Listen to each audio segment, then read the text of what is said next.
Hello बच्चों, कैसे हैं? तो आज हम लोग पढ़ेंगे वो हम लोगों का पूर्ण संख्या पर आधारित संक्रियाओं, 4 संक्रियाओं वाला पाठ खत्म हो गया। आज हम लोग अगला पाठ पढ़ेंगे, अभ्यास 3। इसमें मान लीजिए टाइप 1 हम कर दें। पाठ का क्या नाम है? भिन्न और भिन्नों पर आधारित मूलभूत संक्रियाएं। क्या नाम है? भिन्न और भिन्नों पर आधारित मूलभूत संक्रियाएं। मतलब इसमें हम भिन्न के बारे में पढ़ेंगे। किसके बारे में? भिन्न के बारे में। तो चलिए देखते हैं भिन्न होती क्या है। भिन्न क्या होती है? जैसे कोई संख्या है, उसे हम p/q के रूप में लिख दिए तो यही मेरी हो गई भिन्न। संख्या है, उसे हमने p/q के रूप में लिख दिया, यही हमारे क्या हो गई? भिन्न। ठीक है। इसमें ये होना चाहिए कि q का मान कभी भी 0 नहीं होना चाहिए। q का मान क्या नहीं होना चाहिए? 0। जैसे अगर मैं p की जगह कुछ भी लिख दूं, 3/5 लिख दूं, ये भिन्न होगी कि नहीं? होगी। 7/9 लिख दूं, होगी कि नहीं? होगी। 9/7 लिख दूं, होगी कि नहीं? ये सारी संख्याएं भिन्न होगी। यानी 3 में 2 का भाग देंगे तो 3/2 एक भिन्न होगी कि नहीं? होगी। 3 में 5 का भाग देंगे, भिन्न होगी? होगी। 7 में 9 का भाग, 7/9, 9/7, ये सारे क्या होंगी? भिन्न में जो ये बटे का निशान है, ये किसका निशान है? बटे का। इसको किसका निशान कहते हैं? बटे का। इसमें जो ऊपर रहता है उसे क्या कहते हैं? अंश। और जो नीचे रहता है उसे क्या कहते हैं? यानी बटे के ऊपर जो रहता है अंश, और बटे के नीचे जो रहता है उसे क्या कहते हैं? हर। अब देखिए यहाँ पर अगर मैं पूछूं 3/5 में अंश कितना है? 3/5 में अंश के क्या है? ये मेरी भिन्न है, इसमें मुझे अंश बताइए कितना है? हर। ठीक है।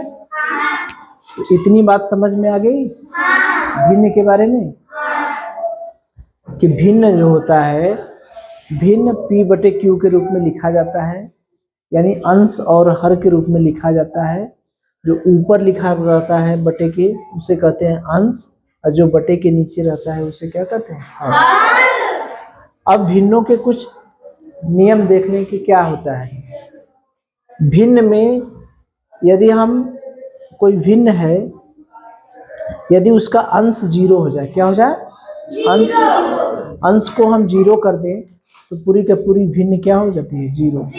जैसे 0 अंश यहाँ पर 0 है कि नहीं? यदि 0 में हम किसी संख्या से भाग देते हैं तो संख्या क्या हो जाती है? 0। यहाँ पर 0 में हम 5 से भाग दिए तो संख्या 0 हो गई। यहाँ पर 0 में हम 7 से भाग दिए तो संख्या क्या हो गई? 0। अगर मैं 0 में अगर मैं 15 से भाग दूं तो संख्या क्या हो जाएगी? 0। ठीक। तो पहला ये ध्यान रखिएगा कि यदि किसी भिन्न का अंश 0 है तो वो संख्या क्या होगी? 0। दूसरा है कि अगर हर 0 हो जाए, तब अगर अंश 0 है तब तो शून्य हो जा रहा है, लेकिन हर 0 हो जाए तो हर 0 हो जाएगा तो उसका मान क्या हो जाएगा? अनंत। इसका मान क्या हो जाएगा? अनंत। 5 में 0 से भाग देंगे तो अनंत, 7 में 0 से भाग देंगे अनंत। अगर मैं कहूँ 11 में मैं 0 से भाग दूं तो इसका क्या मान आएगा? अनंत। ठीक है। अनंत का ऐसे है, जैसे 8 लिखते हैं ना, तो 8 को उलट दीजिए। ठीक है। 8 तो ऐसे लिखते हैं, इसी को 90 अंश घुमा दीजिए। हाँ। ठीक है। जैसे फूल बनाते हैं तो 4 ठो ऐसे करते हैं ना, ये फूल बन जाता है, बनता है ना। तो इसमें जो 2 वाला रहता है इस तरह से, जो पहले ऐसे बनाते हैं वही है अनंत। ठीक है, उसका निशान है। और देखिए अंश और हर में किसी संख्या से गुणा कर देंगे तो उसका मान नहीं बदलता है। क्या होता है? जैसे 5/3 है, अगर मान लीजिए कोई संख्या है 5/3, 5/3 संख्या है, अगर मैं 5 में भी 2 से गुणा कर दूं, 3 में भी 2 से गुणा कर दूं तो कितना हो जाएगा? 10/6। अब 5/3 और 10/6 दोनों बराबर है कि नहीं? दोनों एक ही चीज है ना। ऐसा नहीं है कि इसका मान बदल गया, 2 से काटेंगे ऊपर तो 2 बचे 10, 2 तिया 6। यानी भिन्न में अंश और हर में समान संख्या, एक ही संख्या से गुणा। हाँ जैसे हाँ, अंश का गुणा अंश में, अंश का गुणा 3/5 में अगर हम 3 से गुणा करेंगे, इसमें 3 3 9 यानी 3/5 और 9/15 एक ही चीज है कि नहीं? ठीक है, तो इतनी बात समझ गए कि भिन्न होता क्या है। भिन्न में अंश अगर 0 हो जाएगा तो क्या होगा? भिन्न में हर 0 हो जाएगा तो क्या होगा? भिन्न में अंश 0 हो जाएगा तो उसका मान क्या हो जाएगा? 0। भिन्न में हर 0 हो जाएगा तो उसका मान क्या हो जाएगा? अगर भिन्न में अंश और हर में समान संख्या से गुणा करते हैं तो उसका मान नहीं बदलता। ठीक है, चलिए देखिए, यह है मिश्र भिन्न। मिश्र भिन्न में क्या होता है? एक पूर्णांक होता है। क्या होता है? एक पूर्णांक होता है और एक भिन्न होती है। इसमें 3 पूर्णांक है कि नहीं? 3 पूर्णांक है और 2/5 क्या है? भिन्न है। ये 2 भिन्नों से मिलकर बनी, 2 से मिलकर बना है। 3 पूर्णांक भी है और 2/5 भिन्न भी। तो जब इस तरह की भिन्न हो कि जिसमें एक पूर्णांक हो और भिन्न भी हो, पूर्णांक भी हो भिन्न भी हो, जैसे 3 पूर्णांक है, 2/5 भिन्न है, तो इसे हम क्या कहेंगे? मिश्र भिन्न। जैसे 5 सही 3/7, ये कौन सी भिन्न है? मिश्र भिन्न। कहीं मिश्र भिन्न दिया रहेगा तो पहचान लेंगे कि नहीं?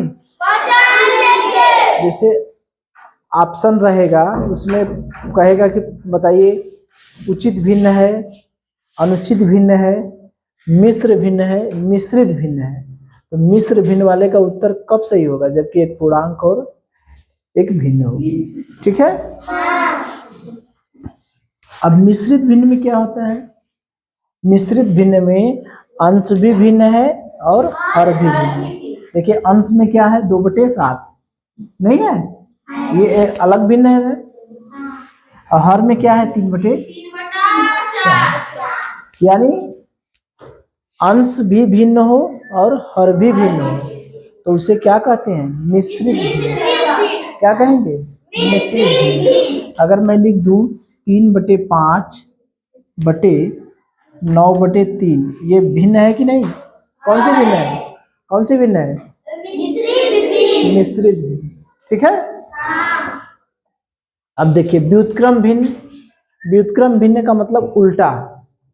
जैसे 2/7/2 है, इसका व्युत्क्रम क्या करेंगे? व्युत्क्रम है ना, उलट देंगे। तो देखिए अंश में 7 है, हर में 2 है, तो उलट जाएगा। तो ये नीचे आ जाएगा, वो ऊपर चला जाएगा, 2 ऊपर चला जाएगा, 7 नीचे आ जाएगा। तो ये तो हमारे हिसाब से बहुत आसान है। 1/2 का व्युत्क्रम क्या होगा?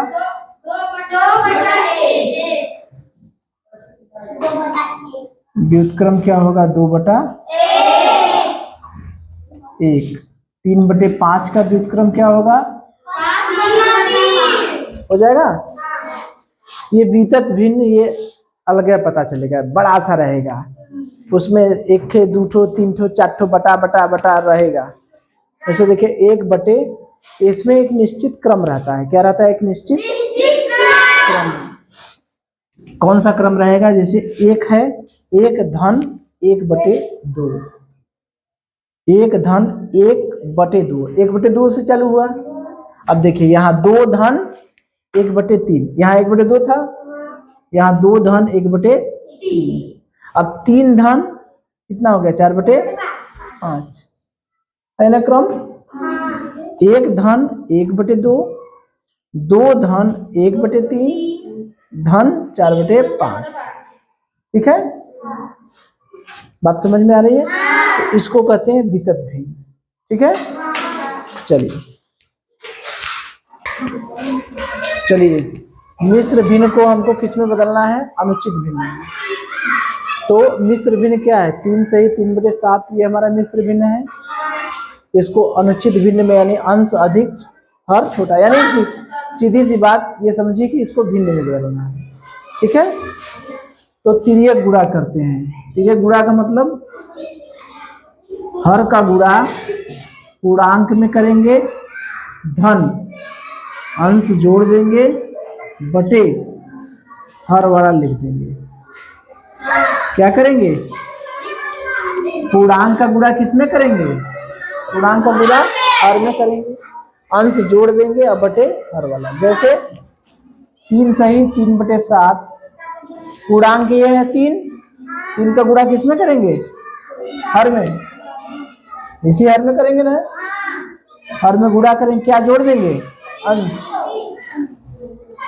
3 को बटे 7, 7 त्रिक 21, 3 24/7।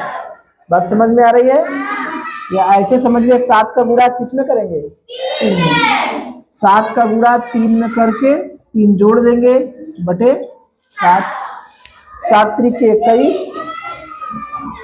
धन 3/7 यानी 21 3 24/7। एक और कर लें,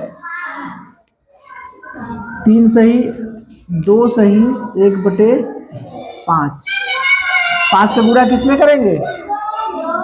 2 में धन 1/5, 5 दूनी 10 धन 1/5 यानी 11 बटे क्या हो गया?